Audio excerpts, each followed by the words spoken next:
What's up, rap stars? It is your host, Romeo Santos, and his co-host, Kenny Fulton. We're here with The Rap Show, talking real estate matters. Today, we're talking about a question that we continue to get from many of our clients that are thinking about selling their home. And that question is, drum roll, Kenny. Should I sell my home now? Correct. Should I sell my home now? And to follow that up, if I sell my home now, what else are they asking us, Kenny? About home of choice contingencies. Well, they're asking, where can I go, right? If I sell my house now, where do I go? Because everybody is aware that inventory is incredibly low, right? So if inventory is incredibly low, even though it may benefit the seller, now their question is, okay, great, I can sell my house for a lot of money, but then where do I go? So we'll go right into what you were just talking about. The first thing that we're coming back to our sellers with and letting them know is, well, you don't have to sell your house even if you go under contract, because you can utilize a what? Home of choice contingency. A home of choice contingency. And what is that exactly, Kenny? So essentially, maybe out of necessity or just to be competitive, it's everybody who's selling a house, most of them also purchasing a home as well. And they're going to have the same challenge everybody else is having, which is, can I find the house that I'm looking for? So I don't want to sell my house and not have something else to move into. Otherwise, I'll be without a home. And so what a seller can do is they can let the buyer know that I'm also looking for a home to move my family into, and I might need a certain period of time in order to find that. So it's a part of the contract. It gets very specific and detailed on a lot of different ways you can enforce it. But essentially, what you're asking the buyer to do is to give you a certain amount of time to find your home, either before you close or sometimes close and then allow them time after you close, so you can still find your home to move into. Right. So a home of choice contingency, in essence, is exactly that. It gives the seller the right to say, this contract for sale is contingent upon me finding my home of choice. And in the event that I'm unable to find my home of choice, well, then I don't have to consummate this sale. So it totally insulates the seller. Now, it would be an awful thing to do, because then you've got another family and buyers that want to move into that home. However, it's a risk for them going in knowing we might not actually be able to consummate the sale if the sellers can't find their house. Now, there is another item that you started to allude there, and that is a post-settlement occupancy, right? So the post-settlement occupancy obviously talks about being able to stay in the home for a certain period of time after you have closed on your home with a buyer, giving you additional time. Walk us through that process a little bit, Kenny. Yeah, so essentially what we're trying to do is help somebody to take advantage of this market and sell their house now. And at the same time, making that transition as easy as possible for the family. So what we'd be looking to do is, like, for example, we have a house that's coming on the market in May, and that family is looking to purchase their next home as well, but they haven't found it yet. And so we're coming up with some backup plans in the event we don't find it. So number one, um, uh, once they sell their home, just getting under contract is going to make it much more attractive for when they're putting an offer on their next home to say to somebody, hey, I want to buy your home. But, like, for example, I'm using a VA loan. And for VA, I can only have one VA loan at a time. So I need to actually close on my home before I could close on the purchase of this next home. Great And point. so a post occupancy agreement will allow the family to still sell their home now, capturing, these, great offers that we're getting, like 10% above asking and things like that. On average. Close on the home, free up their VA loan, and then allow them to put an offer in with another purchase saying that once I close on this one, I can close on this home. So the post occupancy agreement in this case is saying that for the new buyer, after we close, I will still need to occupy this residence for a period of 30 days. And in this case, there are different ways you can do it, but in one case that you can do is you can tell the buyer, in exchange for allowing me to live in your house now, I will pay you the equivalent of your new mortgage payment for either like 1 month, or you could even break it down to a per diem rate. Maybe you only need a week or something like that. Right. Sometimes we only need like 3 days just to kind of match up, the moving. Right. And if you are working with an agent that is a crazy negotiator like we are, what are we normally getting for our sellers from the buyer side? A free 30-day period. So to say, hey, just as part of it, and keeping in mind, it's not really costing the buyer per se. So if you close today, if it's or whatever day this comes out, if you close towards the middle of the month, you would not make a payment that next month. You will pay most of the time, you'll pay like 2 months after that. So if you closed in May, you would make a payment in June, your first payment would be in July. And so what the Right. buyer can do is they can extend that period for this for the seller. So we're saying on our seller's behalf, like, can you give them this 30 days for free so they don't have to come out with it? And technically, the buyer isn't coming out with that payment that month either. So they're not trying to pay a new mortgage and their current rent. Exactly. And, anybody out there listening, agents and or consumers, I want you to hear what's happening here. Okay. It's not just the information we're delivering, but it's actually our ability to know the ins and outs, right? It's your responsibility as an agent to understand these items. And as a consumer, you should be selecting somebody to work with that actually understands this. So what Kenny just said is that if you close on the 15th of May, you won't have a mortgage payment June 1st. Your first mortgage payment will be due July the 1st. And technically, on a mortgage, it's not late unless it's paid after the 15th of the month. So you could have a full 60 days before you had to close. So if you're going in as a buyer, we'll just change direction for just a moment, and you want to be a bit more competitive, you can say, Mr. Seller, we can give you up to 60 days free rent back, knowing that you're not going to have a mortgage payment that entire time. So even if you have to continue to pay rent, you're not doubling up. So all those things are really, really important. So awesome. I appreciate you covering that for us, Kenny. Okay. So we've covered now that they can do the home of choice contingency. And also we've covered that we can do an opportunity where they can just do a rent back if they just needed a little extra time.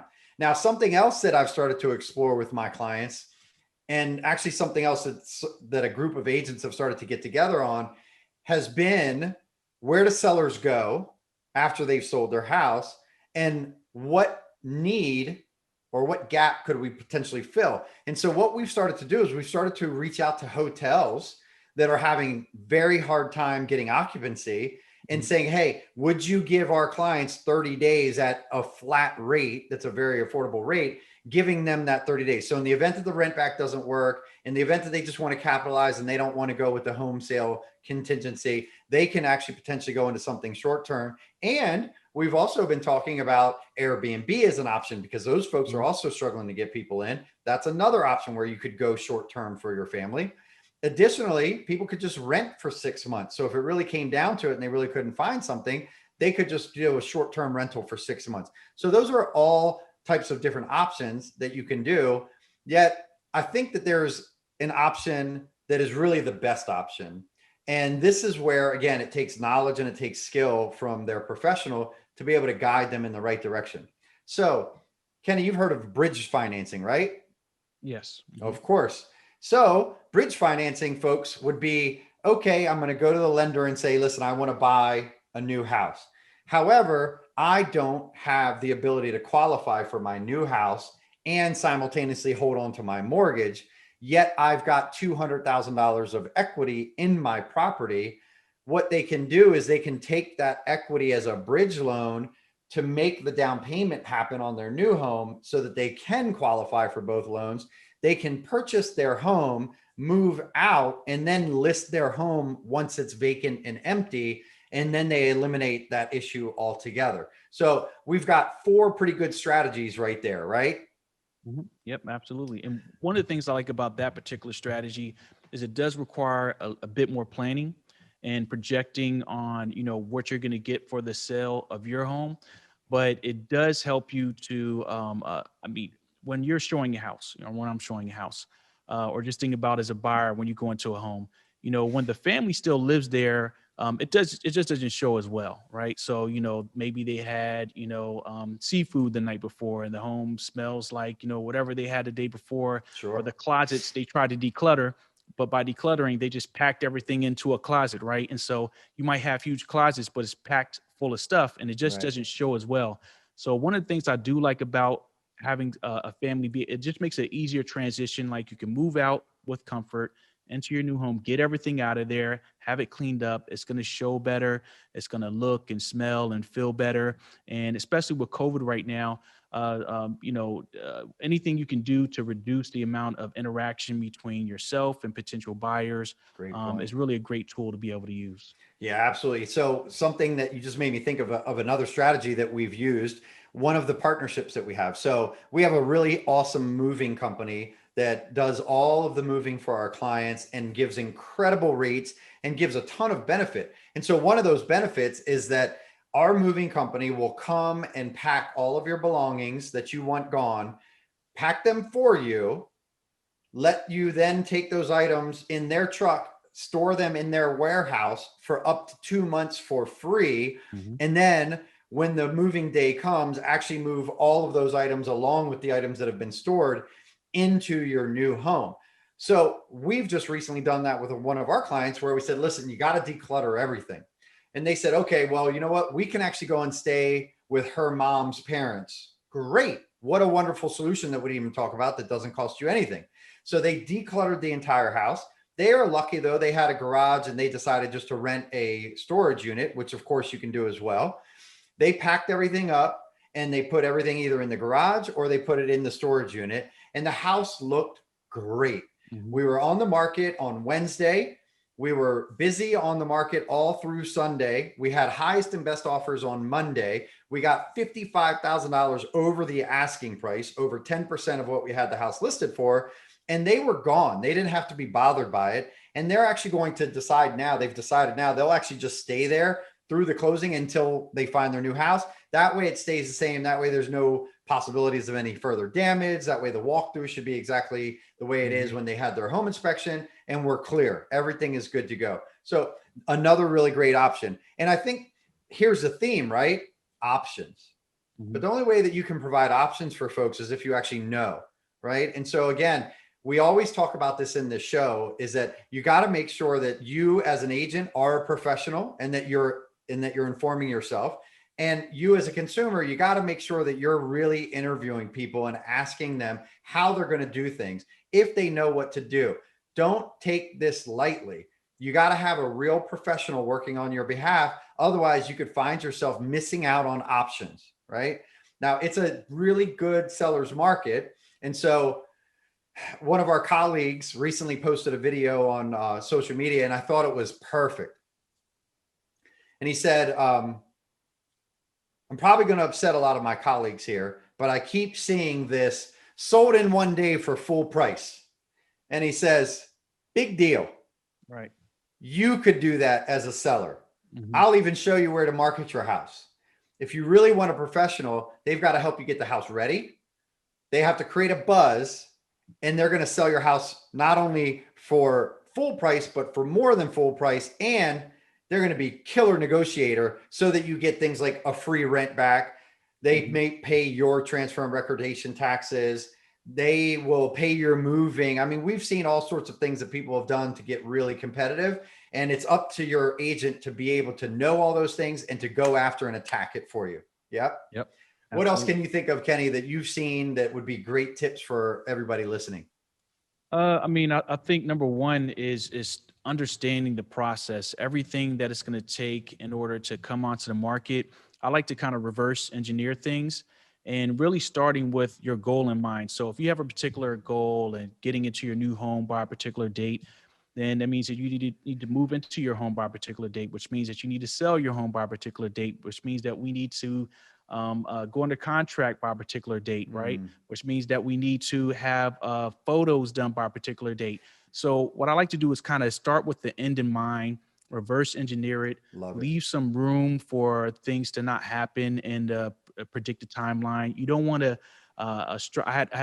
We had a closing yesterday, and initially the buyers wanted to schedule the movers to show up on the day of closing, and I was like, well, you need to give yourself a little bit of grace. You know, lots of different things can happen. In this particular case, the seller didn't finish their repairs in time, and we had to delay the closing until they finished those repairs by 2 or 3 days. So if they didn't allow for that grace, then you would have had movers showing up and no home to move into, right? So Right. start with the end in mind, reverse engineer it. And by doing that, then you'll get a full picture of everything that has to happen during the process.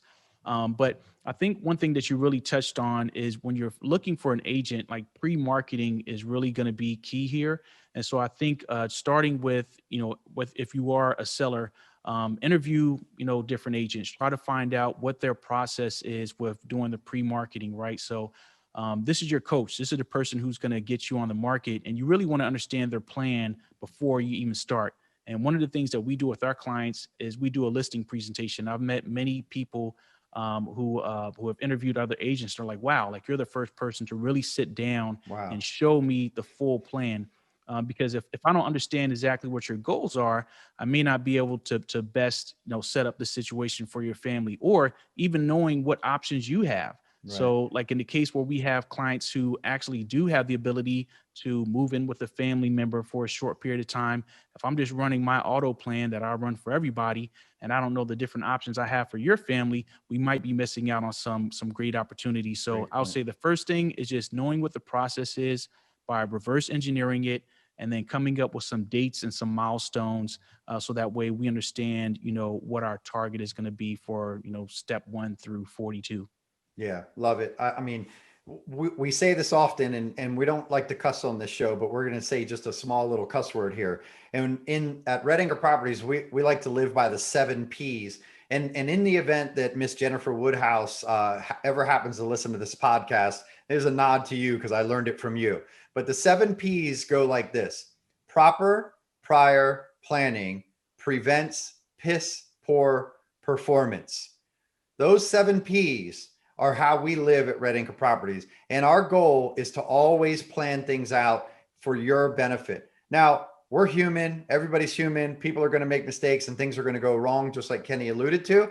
But if you have a plan in place, then you should be good to go, right? I believe maybe it was Winston Churchill that said, failing to plan is planning to fail. It's super important to make sure that you have a plan and that you understand that plan, right? I mean, how many times, Kenny, have you met a client after they were working with another agent and you gave them our presentation and they went, oh my God, I never even knew about this thing called an earnest money deposit. Right. Or, oh my God, I never even knew that there was a thing called a, find home of choice contingency.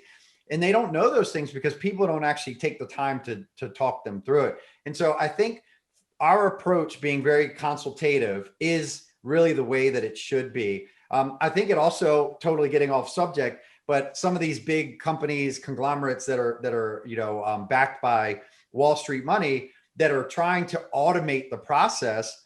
Mm-hmm. Automation is going to remove the ability to have options and also remove the ability for critical thinking by your professional.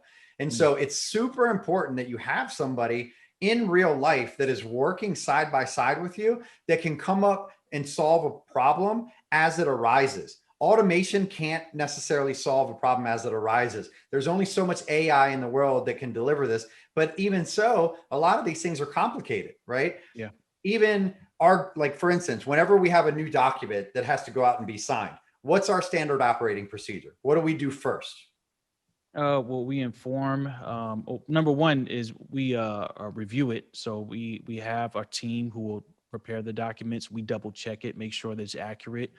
And then we notify the person who's going to receive it, like, hey, look, we have a document coming your way, and then give them some expectations on, when it needs to be reviewed, and make sure that we talk them through it. So not just send it and I don't know what I'm signing, make sure that we're explaining exactly what document they're going to sign. Exactly. I mean, there's a ton of documents that can be signed. And you know what? I'll be honest with you. When I first got licensed in 2001, I credit that time getting into the market with my ability to really know the contract the way that I know the contract, even though it's changed multiple times since then, because this is how we used to go over contracts with people. They would be sitting across the desk from you, and you would have to read the contract or paraphrase it upside down to them across the table and say, okay, initial there. Okay, sign there. Now, what do? we have it uploaded into .loop, DocuSign, or any of the other, Authentisigns that can be out there. And we just send it to them. And we do our best to explain through those documents. Yet people are so much more trusting now. And I've heard really scary stories of people signing a document that they didn't actually review. And then it got them in trouble because it bound them to something that they actually really would have never been bound by, but their agent never explained it to them. And then they were kind of stuck, right? Like that's something that we don't ever want to see happen to any client, whether they're our client or somebody else's client. Even when we're on the list side or we're on the buy side, whichever side we're on, we are always not putting our fiduciary for the other client, but our ethical mindset. We're saying, you know what, let's make sure that this is a win-win. Obviously, we're going to negotiate like heck for you to get you the very best deal we can, but we're also not going to do something that could potentially severely impact and negatively impact another person, because it's just the right thing to do. Because guess what, ladies and gentlemen, if you're sellers right now, you're going to be a buyer too. So you want to make sure that goodwill that we're giving to the buyers, that hopefully some of that karma comes back on you. And I'll tell you what, it does. Building rapport with other agents and having a good name in the industry, that you do what you say you're going to do and that you know your stuff, that goes a long way. When we get an offer that comes in on our deal, if we see a specific lender that we've worked with before, or we see a title company that we've worked with before, or we see an agent from a team or from a company that we know and respect that they're going to do a good job, we feel a little bit more comfortable, don't we? Yeah, absolutely. Right. And that also goes into another part of it is when you're reviewing your offers, ask your agent, which one of the agents called you and explained their client situation to you, right? Don't be so fast to take the best offer on paper, because the best offer on paper, if it's not backed up with speaking to that person and knowing that they're a true professional, you could find yourself in a world of trouble. I've certainly done it before where we didn't get that call. We just said, you know what, this is the best offer, and we've taken it. And then come to find out, you have an agent that doesn't even really understand because maybe they work in another area, right? Mm-hmm. We had that happen last year in one of our properties here in Annapolis, and the agent predominantly worked in Montgomery County. Mm-hmm. Well, the MAR contract of sale, and I'm going down a bit of a rabbit hole here, so I apologize, everybody, but agents are going to really love this. The MAR contract of sale in the home inspection, you have to go back and forth. You can't just cancel it. However, on the GCAR contract of sale, which is in Montgomery County in DC, that home inspection option gives you the option just to terminate. Yep. So we are under contract for the price that we wanted to be under contract at. And there's 1 day before the contingency expires. And so I reach out to the agent and say, hey, agent, when are you going to be sending over the property inspection notice and the report? And the agent goes, oh, no, we're just going to back out. I said, well, I'm very sorry, but you cannot just back out. You have to give the seller an option to do so.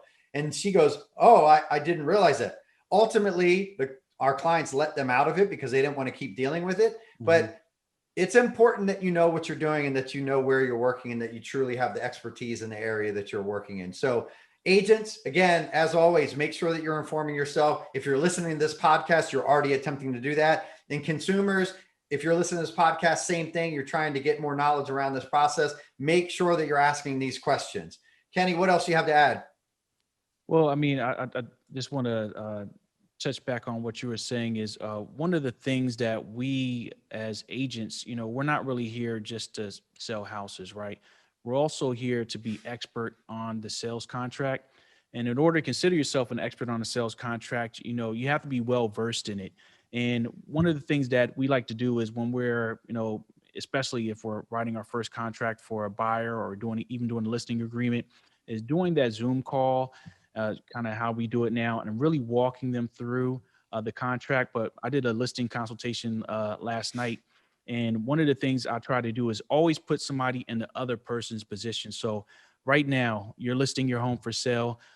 It's not just about, like you said, getting the home sold in 1 day. Like that's not even a win in most scenarios, right? You want to give enough people enough opportunity to put in an offer, which requires really two things. One, it requires proper preparation of the home, but it also requires that agent to do some pre-marketing. So I would say, as you're interviewing agents, ask them what are they doing. So if you're paying your agent a listing fee, That's not all profit, right? We invest that money into marketing your property to build anticipation, so Right. that way people are lined up, ready and waiting, and really we're trying to get them to bid this price up. We want to create value through doing high level marketing. So the photos that are taking, making sure that you are prepared on having your home look really nice on the day that the photos are being done, doing 3D tours, virtual tours, all those things that before somebody even has a chance to even step into the home, they're like, wow, this place is amazing. I would pay, the top of my budget, for this home. That's what you want people to walk into. But then once we get to the point of actually going over offers, what I like to do during my listing presentation is to kind of give an example and say, like, okay, let's say we're probably going to get 15 offers, but let's just say the top 3 offers. The highest offer is for 40,000 over asking, and it's an FHA. The second highest offer is 35,000 over asking, and it's a conventional loan, right? And the third highest offer is a somebody who's using like down payment assistance, like NACA or something like that.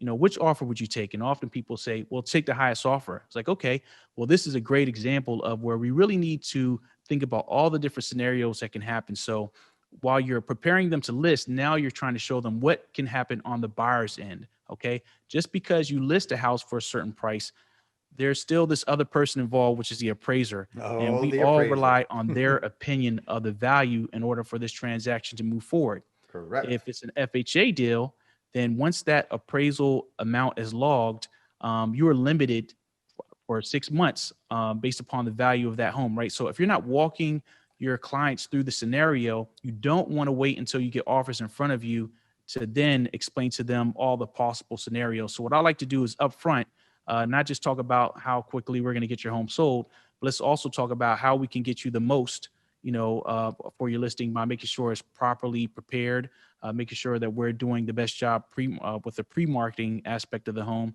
But even when we make it to the point of reviewing offers, let's talk about the potential outcomes and things that can happen with appraisal contingencies, with inspection contingencies, which we touched on in previous podcasts, and things like that.